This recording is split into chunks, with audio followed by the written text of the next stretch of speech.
लोकांनी त्या पुढाकार घेऊन ते मंदिर उभारलं, साकारलं, असं ते व्हावं, असं त्याचं एक ब्रँडिंग व्हावं आणि ते आकर्षणाचं पर्यटन केंद्र प्लस एक धार्मिक स्थळ बनावं, स्पेशली युरोपचं, असं आमचा सगळ्यांचा प्रयत्न आहे.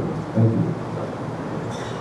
याची एक अजून विशेषता अशी सांगता येईल की जुनं जे पंढरपूरचं मंदिर होतं तर ते मेन गाभारा दगडाचा होता आणि नंतर सभामंडप लाकडाचा होता पूर्ण, आणि तो लाकडाचा सभामंडप आपल्या त्या बुटींनी तयार केला होता. म्हणजे आपल्या नागपूरचे जे बुटी होते त्यांनी त्यांच्या खर्चाने तयार केला आणि तसाच सभामंडप आणि तसंच दगडाचं मंदिर लंडनला उभारण्याचा आणि 16 फायनली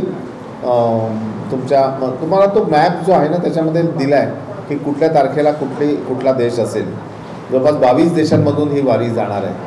आणि मला सांगायला आवडेल की या वारकरी समुदायाचे अध्यक्ष विठ्ठल पाटील यांनी जाताना 1 किलोची चांदीची वीट सोबत देत आहेत. ती पंढरपूरलाच देणार आहे. आणि त्याचबरोबर चारुदत्त आपळे हे सुद्धा आमच्याबरोबर तिथे असणार आहे. वारीत नसणार, संध्याकाळी 5 वाजता. वारीत पहा, वारीसाठी खास किरण जातोय ना वारीकडून, अनिल खेडकर. तर यांनी मुद्दाम एक नवीन इनोवा विकत घेतली आणि इनोवा घेऊन पंढरपूरहून निघणार आणि मग ती इनोवा सगळ्या देशातून जाईल. 22 देश. हो, मेट्रोचं दृश्य असेल बाजूला, मेट्रोचं. लंडन सारख्या ठिकाणी 6 एकर जागा मिळणं म्हणजे तिथे आज 1 लाख रुपये स्क्वेअर फीट जागा आहे. 1 लाख रुपये स्क्वेअर फीट हिथ्रोला, ती बऱ्यापैकी कमी याच्यात जागा मिळाली. म्हणजे अदरवाईज त्या जागेचं तिथलं मूल्य जवळपास. प्रेक्षकांनो नमस्कार. यावेळी एच न्यूजची टीम विष्णूजी की रसोई या ठिकाणी आलेली आहे, ज्या ठिकाणी एक सुंदर अशी पत्रपरिषद आयोजित करण्यात आलेली आहे. लंडन, UK आणि जगातील सर्वात भव्य श्री विठ्ठल रुक्मिणी मंदिर पंढरपूर ते लंडन व्हाया नागपूर ही सर्वात मोठी दिंडी निघणार आहे. आणि या दिंडी अवघ्या देशभरात सुप्रसिद्ध असलेले पंढरपूर येथील श्री विठ्ठल रुक्मिणी मंदिर आणि तेथील वारीची संत परंपरेची गाथा आता जगभरात पोहोचणार असून काही वर्षात लंडन म्हणजेच UK हे विठ्ठल रुक्मिणीचे भव्य दिव्य मंदिर साकारणार आहे. आणि हे मंदिर साकारण्याकरता म्हणून विठ्ठल मंदिर UK ट्रस्ट जे आहे त्यामध्ये 18 सदस्यांचा समावेश करण्यात आलेला आहे, ज्यामध्ये आपल्या भारतातील म्हणजेच नागपुरातील प्रामुख्याने 2 नावं येतात आहे. एक आहेत विष्णू मनोहर आणि दुसरे आहेत मोहन पांडे. यांच्यावर सर्व ती जबाबदारी देण्यात आलेली आहे. आता आपण थेट विश्वविजेता ज्यांचं नुकतंच नाव झालेलं आहे असे शेफ विष्णू मनोहर आज आपल्या सोबत आहेत, त्यांच्याशी आपण बातचीत करूया. विष्णूजी, ज्या पद्धतीचं हे जे मंदिर साकारणार आहे आणि खूप मोठी जबाबदारी तुम्हा दोघांवर आलेली आहे, या जबाबदारीकडे कसं बघता आणि काय आव्हानं आहेत आपल्यासमोर? हा मी देवाचा प्रसाद समजतो आणि मला खऱ्या अर्थाने आनंद होता जेव्हा पहिल्यांदा मी श्रीरामाचं भव्य मंदिर जेव्हा उभारलं आणि तेव्हा प्रसादाची जबाबदारी माझ्यावर आली होती. तर तेव्हा जो आनंद झाला होता त्यापेक्षा जास्त किंबहुना तसाच आनंद मला आत्ता होतो आहे की ही जबाबदारी फुलला फुलाची पाकळी आपल्याबरोबर आलेली आहे. आणि 15 तारखेला ती वारी पंढरपूरहून निघून 16 तारखेला नागपूरला पोचते आहे. नागपूरला इथं छान त्याचं पूजन आहे, प्रसाद वितरण आहे आणि पुढे ही वारी नागपूरहून निघणार याचा मला विशेष आनंद होतो आहे. बिलकुल बिलकुल. 70 दिवस आणि 22 देशातून प्रवास हा साधा सोपा प्रवास नाही आणि 70 दिवससुद्धा कमी पडतात की काय हे सुद्धा बघावं लागेल. मोहन पांडे आपल्यासोबत आहेत, जे समन्वयक आहेत, त्यांना आपण विचारूया. मोहनजी, आज हा जो उपक्रम आपण राबवितात, सर्वप्रथम मला हे सांगा की मनस्वी किती आनंद होतो आहे आणि विठ्ठल रुक्मिणी मंदिर हे 7 समुद्रापलीकडे पार त्या ठिकाणी राहणार अटकेचा झेंडा ज्याला म्हणतात तो रोवण्याचा एक फार मोठा सिंहाचा वाटा आपल्या दोघांचा निश्चितच आहे. कसं बघता याकडे आणि संपूर्ण काय माहिती आहे? आपल्याला UK म्हणजे भारताच्या बाहेरही पंढरपूर उभं राहावं असं सगळ्यांची इच्छा होती.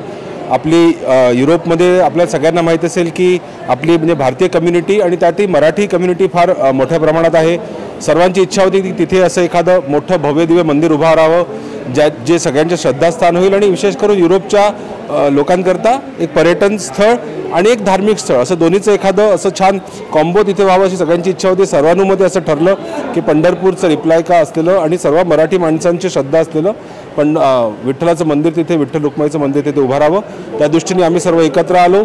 अनायासे आम्हाला सगळे तारे छान जुळत गेले. हिथ्रोच्या एअरपोर्टच्या बाजूला मोठी जागा मिळाली.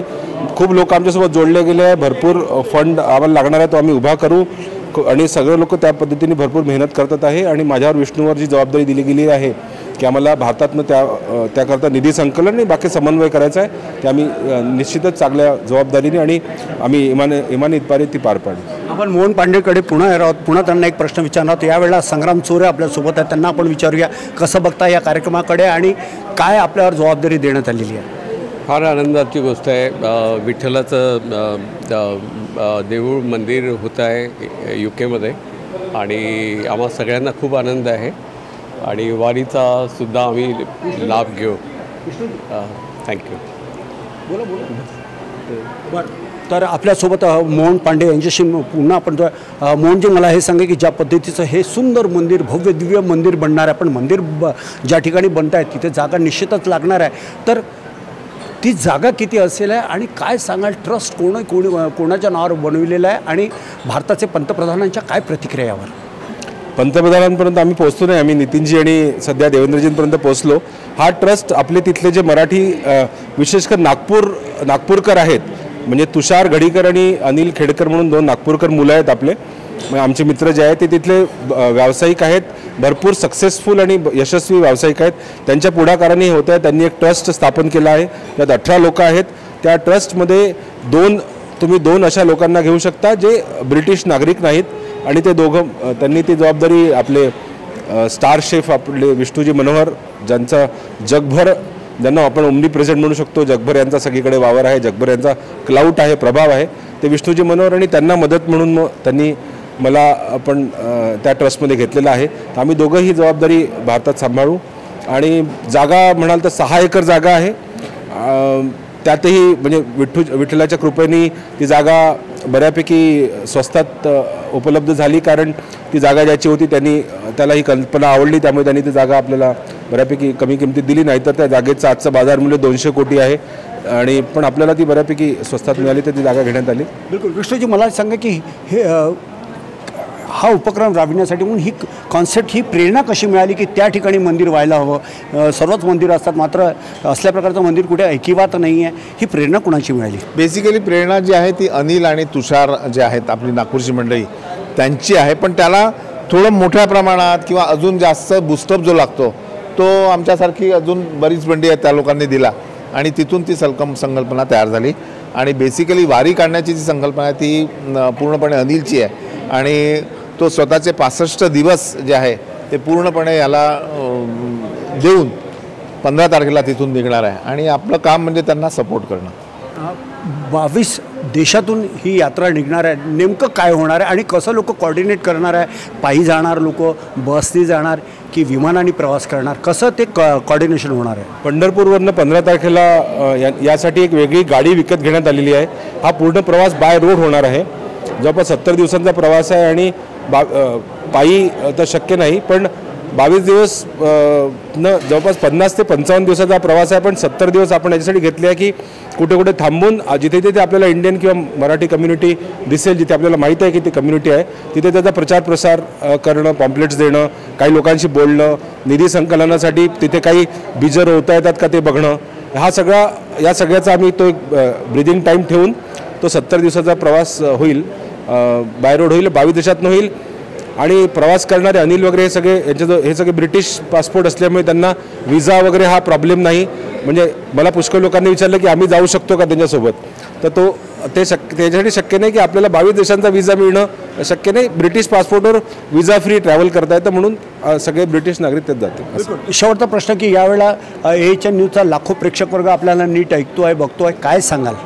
काही नाही, सगळ्यांनी नागपुराची मंडळी असतील त्यांनी 16 तारखेला इथे यावं, नागपूरला विष्णूजी की रसोई इथे यावं, पाद्यपूजनाचा लाभ घ्यावा, प्रसादाचा लाभ घ्यावा. आणि अशी मी एक संकल्पना केलेली आहे की ज्यावेळी हे मंदिर तयार होईल तर ज्या पद्धतीने आपण अयोध्येला रामासाठी प्रसाद तयार केलेला होता मंदिराच्या उद्घाटनाच्या वेळी, तसाच प्रसाद मी पंढरपुराच्या मंदिरासाठी लंडनला तयार करीन. कढई तीच राहील. कढई तीच राहील.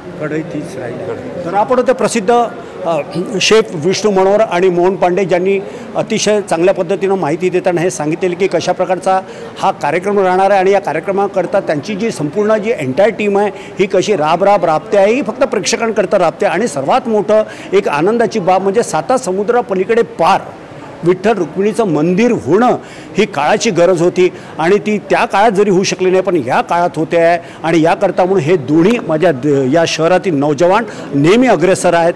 आणि यांच्यासाठी मी एवढंच म्हणेल की हिमालया की है पुकार, बहादुरो बढे चलो बढे चलो बढे चलो, आगे सबसे हो चलो.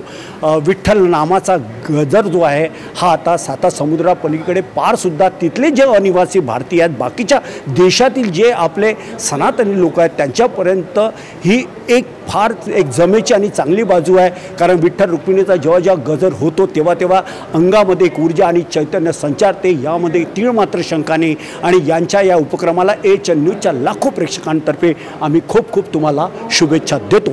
नागपूरच्या विष्णू मनोहर यांच्या सभागृहातून व्हिडिओ जर्नलिस्ट दिनेशसह संजय मिरे, HN न्यूज नागपूर.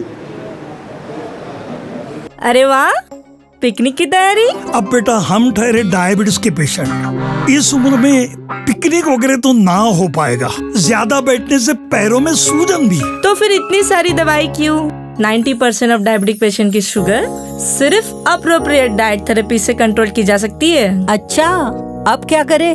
पूरे इंडिया में अप्रोप्रिएट डाइट थेरेपी के 50+ सेंटर्स है. तो आज ही अपनी अपॉइंटमेंट बुक कराएं और डायबिटीज के सोल्यूशन पाएं. आज ही अपने कंफर्मेटरी टेस्ट कराएं सिर्फ एप्रोप्रिएट डाइट थेरेपी से.